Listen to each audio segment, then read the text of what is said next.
endothelium and subendothelial connective tissues. Sorry, this one is the vein. Ma'am आपकी आवाज clear. But I am telling you about the small to medium sized veins. इनके again 3 layers होंगी, tunica intima, media और adventitia. ठीक है, जो intima होती है ना उसमें हमने 2 चीजें पढ़ी थी, एक होती है एंडोथेलियम, एक सब एंडोथेलियल कनेक्टिव टिश्यू। वेन्स के अंदर वैल्व्स बनती हैं, जो वैल्व्स होती हैं they are form by the endothelium having the sub endothelial connective tissue in between them. दोनों साइड पे एंडोथेलियम होती है। आप ये स्ट्रक्चर देखो, ये थोड़ा सा यूं करके आगे आ रहा है, अगर ये यूं ही ज्यादा कर जाएगा तो एक वैल्व बना देगा जिसमें आउटर लाइनिंग जो होगी सिर्फ एंडोथेलियम की होगी और अंदर सब एंडोथेलियल कनेक्टिव टिश्यू होगा, तो वो वाला पार्ट जो होगा उसका वैल्व होगा। तो sometimes the tunica intima is folded to form the valves in case of veins.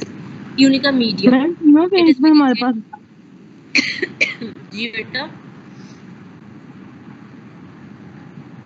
क्या पूछ रही हैं?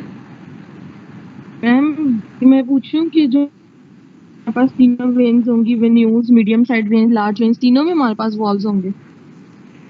हाँ जी, स्मॉल में नहीं होते हैं, मीडियम और लार्ज में मिलते हैं। ट्यूनिका मीडियम वेन्यूल्स में मैम बेटा वेन्यूल्स में तो रेयर ही होते हैं, वैल्व्स हमें medium to large size vein में मिल रहे हैं। अगर स्मॉल में नहीं मिल रहे तो वेन्यूल्स में कैसे मिलेंगे? ट्यूनिका एडवेंटिशिया, दिस इज इधर एडवेंटिशिया। वेन्स के अंदर ना ये याद रखना है, जो भी कंपैरिजन में हम देख रहे होते हैं, अगर मीडियम साइज देख रहे हैं तो मीडियम साइज के आर्ट्रियोल से कंपैरिजन में मीडियम साइज की वेन का एडवेंटिशिया ज़्यादा डेवलप होगा। ठीक है, इसे हम विन्यूल देख रहे हैं या आर्ट्रियोल देख रहे हैं तो आर्ट्रियोल की निस्बत विन्यूल का ज़्यादा डेवलप होगा। और लार्ज साइज की वेन देख रहे हैं और लार्ज साइज की आर्टरी देख रहे हैं तो उस केस में भी वेन का जो एडवेंटिशिया है वो ज़्यादा डेवलप होगा, ज़्यादा थिक लेयर होगी। तो वेन्स के अंदर हमें एडवेंटिशिया की लेयर जो है वो थिक मिलती है। यहाँ पे भी देखें, ये अब इसके सारा एडवेंटिशिया है। ठीक है, थिक एडवेंटिशिया है, having collagen fibres, elastic fibres, smooth muscles in them. ये अब दिखाई हुई है, ये अंदर वाली इंटिमा है, ये मीडिया है और ये सारी थिक एडवेंटिशिया है। ठीक है, ये वेन में देखें तो हमें ये इस तरह से थिक एडवेंटिशिया नजर आ रहा होता है, यानी जो मीडिया और इंटिमा है ना इससे भी ज्यादा थिक लेयर जो एडवेंटिशिया की होती है इन case of when. Then comes the large size veins or the vena cava or larger and its larger tributaries. Tunica intima is thicker. हम इंटिमा देख रहे हैं, ये हमें एंडोथेलियम नजर आ रही है, स्क्वेमस सेल्स होते हैं, सिंपल स्क्वेमस सेल्स। ठीक है, सिंपल स्क्वेमस सेल्स होते हैं और सिंपल स्क्वेमस एपिथेलियम होती है। यहाँ पे ये हमें एंडोथेलियम नजर आ गया, एंडोथेलियम के नीचे ये सब एंडोथेलियल कनेक्टिव टिश्यू है, ये लेयर भी बड़ी प्रोमिनेंट है। ट्यूनिका इंटिमा हमारा यहाँ पर थिकर है। उसके बाद आ जाता है इंटरनल इलास्टिक लैमिना। ठीक है, यहाँ पर वो भी डिस्टिंग्विशेबल होता है लेकिन वो पोरस होता है, यानी बीच में उसके पेनिस्ट्रेशंस आती हैं। फिर आ जाते हैं tunica media. Tunica media thin होता है, पोरली डेवलप होता है, इसमें थोड़े से स्मूथ मसल्स होता है, फाइब्रोलास्टिक स्ट्रोमा वगैरह होता है। उसके बाद ट्यूनिका एडवेंटिशिया आ जाता है, इसमें जो है हमें collagen fibre, elastic lamina, smooth muscles मिलते हैं। ये सारे का सारा एडवेंटिशिया इतना थिक, और इसमें हमें स्मूथ मसल्स के भी सेक्शंस मिलते हैं, उनके लॉन्गिट्यूडनल सेक्शंस मिल रहे होते हैं। ठीक है, ये इसके सर्कुलर सेक्शंस थे मीडिया में और ये इसके लॉन्गिट्यूडनल सेक्शंस एडवेंटिशिया में आ रहे होते हैं। ये सारे का सारा ट्यूनिका एडवेंटिशिया हो चुका। इसी तरह यहाँ पर मैम ये हमारे पास वेन है, लार्ज वेन में ये ट्यूनिका इंटिमा है थोड़ा सा, ये ट्यूनिका मीडिया थोड़ा सा, और ये सारा ट्यूनिका एडवेंटिशिया जिसके अंदर स्मूथ मसल्स के हमें दोनों तरह के सेक्शंस नजर आ रहे हैं, सर्कुलर सेक्शंस भी और लॉन्गिट्यूडनल सेक्शंस भी। और ये सारा पार्ट जो है ये एडवेंटिशिया, यानी लार्ज वेन में हमें सबसे ज्यादा थिक लेयर जो है वो ट्यूनिका एडवेंटिशिया की मिलेगी। यहाँ पे भी अगेन वही डिपिक्ट किया है जी। मैम ऐसा क्यों होता है? मैम मस्कुलर वेन्यूल्स में डिफरेंस बता दें। बेटा मस्कुलर वेन्यूल्स जो दूसरे वेन्यूल्स होते हैं उनका डायमीटर कम होता है, मस्कुलर वेन्यूल्स का डायमीटर ज़्यादा होता है। मस्कुलर वेन्यूल्स के अंदर 1 2 3 लेयर्स आ जाती हैं स्मूथ मसल्स की। तो दूसरा सिंपल पोस्ट कैपिलरी वेन्यूल्स, उनमें तो हमें स्मूथ मसल्स की लेयर्स ट्यूनिका मीडिया में नहीं मिल रही होती हैं, वो बहुत थिन सी लेयर होती है।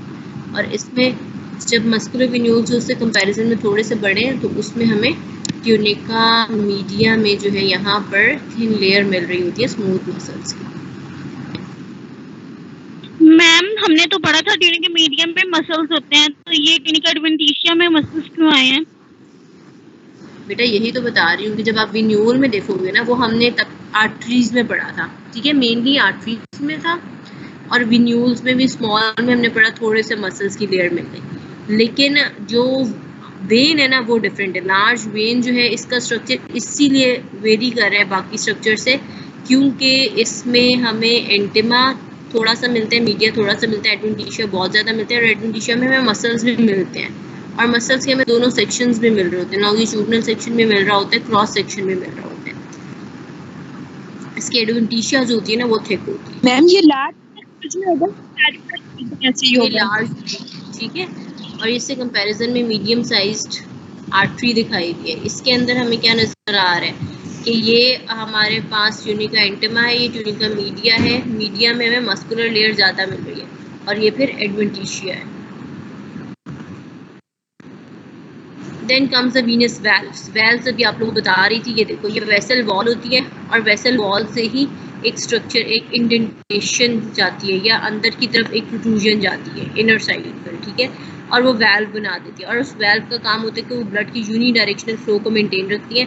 अगर बैक फ्लो हो तो वो वैल्व बंद हो जाती है। तो venules and small and medium size veins contain the valves and they prevent the backflow of the blood, and also these are also present in the large veins, ठीक है। वैल्व जो है हमें वेन्यूल्स में भी मिलेंगे, मीडियम साइज में भी मिलेंगे, और लार्ज में भी मिलेंगे। लेकिन अब यहाँ पर हम ये देखते हैं कि बैक फ्लो का मेन प्रॉब्लम आएगा हमें मीडियम साइज वेन्स में। मीडियम साइज वेन्स में सबसे ज़्यादा वैल्व्स प्रेजेंट होते हैं, and they prevent the back flow of the blood. Venules के बारे में कॉन्ट्राडिक्टरी स्टेटमेंट है कि मे और मे नॉट बी प्रेजेंट, लेकिन you may right that venules also contain the valves. Now when valve का स्ट्रक्चर क्या है? Folds of the tunica intima,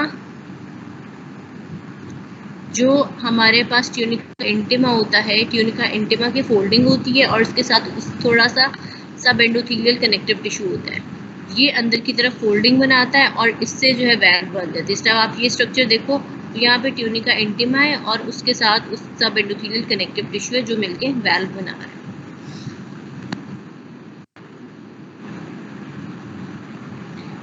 now tunics of the arteries and veins, इसमें हम देखें तो ये कंपैरिजन किया हुआ है। यहाँ पर रेड कलर से ट्यूनिका इंटिमा नज़र आ रहा है, ग्रीन रेड कलर से एंडोथीलियम नज़र आ रही है, ब्लू कलर से एंडोथीलियम के साथ उसकी एंडोथीलियम सब एंडोथीलियल कनेक्टिव टिश्यू पूरी ट्यूनिका इंटिमा की लेयर पता चल रही है, ग्रीन कलर की ट्यूनिका मीडिया की लेयर पता चल रही है, और पर्पल पिंकिश जो है ये ट्यूनिका एडवेंटिशिया की लेयर पता चल रही है।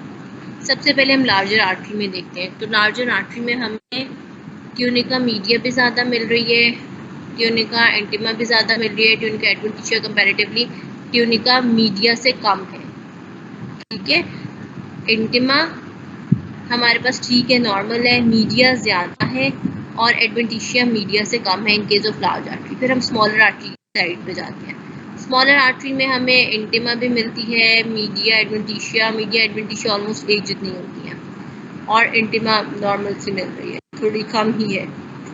Then comes arteriole. आर्ट्रियोल में हमें इंटिमा तो बिल्कुल ही रेयरली एक एंडोथीलियल लेयर की तरह मिलेगी, और उसके बाद ट्यूनिका मीडिया आ जाएगी, और एडवेंटिशिया भी थोड़ी सी आ जाएगी, यानी ये दोनों कंपैरेटिवली एक जितनी लेयर्स होंगी। Then comes the capillary. Capillary में हमें सिर्फ एंडोथीलियम ही मिल रही है, और बेसमेंट मेम्ब्रेन होगी। फिर हम वेन्यूल की साइड पे जाएंगे तो अगेन एंडोथीलियम आ जाएगी, थोड़ी सी हमारे पास मीडिया है, और एडवेंटिशिया ज़्यादा है।